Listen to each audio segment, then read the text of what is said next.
They don't go shopping for you. Oh, look, I'm already recording this. Parker, people don't shop for you. Buy your own. Okay, folks, supplemental chapter, section 1, graphing linear equations. Okay, now we'll talk about that a bit in a moment. But this is something that's super important that you need to write down because you need to understand what a graph is. A graph is a picture of all of the solutions to an equation. Okay? Now, let me show you this equation. X plus y is equal to 5. All right, it has two variables, x and y. Okay? Now, this thing that I'm writing over here is called a table of values. Can you give me a pair of x and y that when added, give me 5? Dylan? 3 and 2. 3 and 2. Okay. Can you give me another one, Jordan? 2 and 3. 2 and 3. All right. Can you give me another one, Clay? How about 4 and no?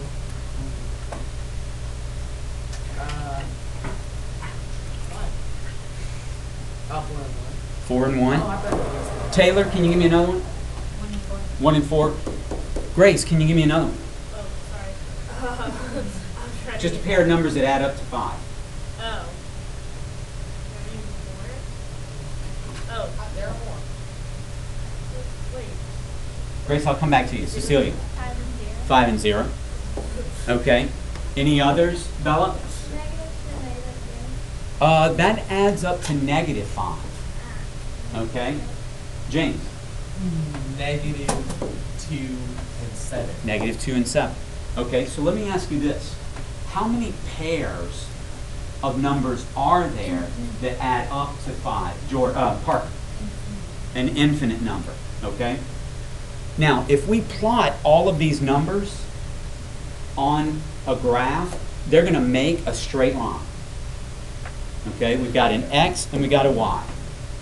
Okay? And a line has an infinite number of points on it. There are no spaces in between. It's a solid line and it goes on forever in both directions. Okay? A line is infinite. This line keeps going down there, off the board, down through the floor, into the gym, into the crust of the earth, and then back out into space, and then whatever. This one goes, you know, up through the wall, through the roof, and out into space. Okay?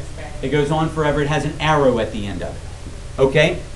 Now, this graph in example number 1, it says use the graph to decide whether the point lies on the graph of x plus 3y equals 6.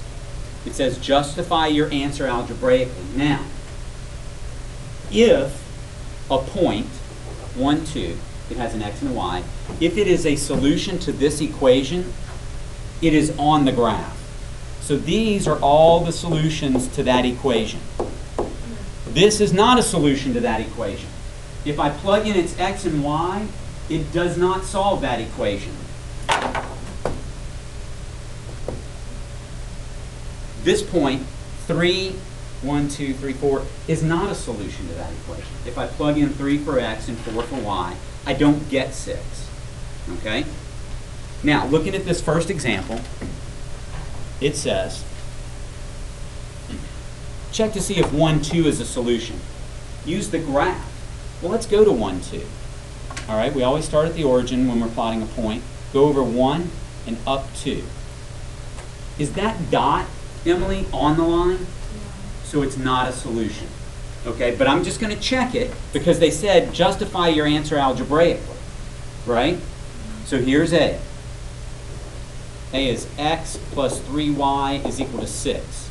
I'm going to plug in 1 for x, because that's the x, and I'm going to plug in 2 for y, because that's the y, and I'm going to get 1 plus 6 is equal to 6, or 7 equals 6. That's not true. It's close, and the dot is close to the line, but it's not true.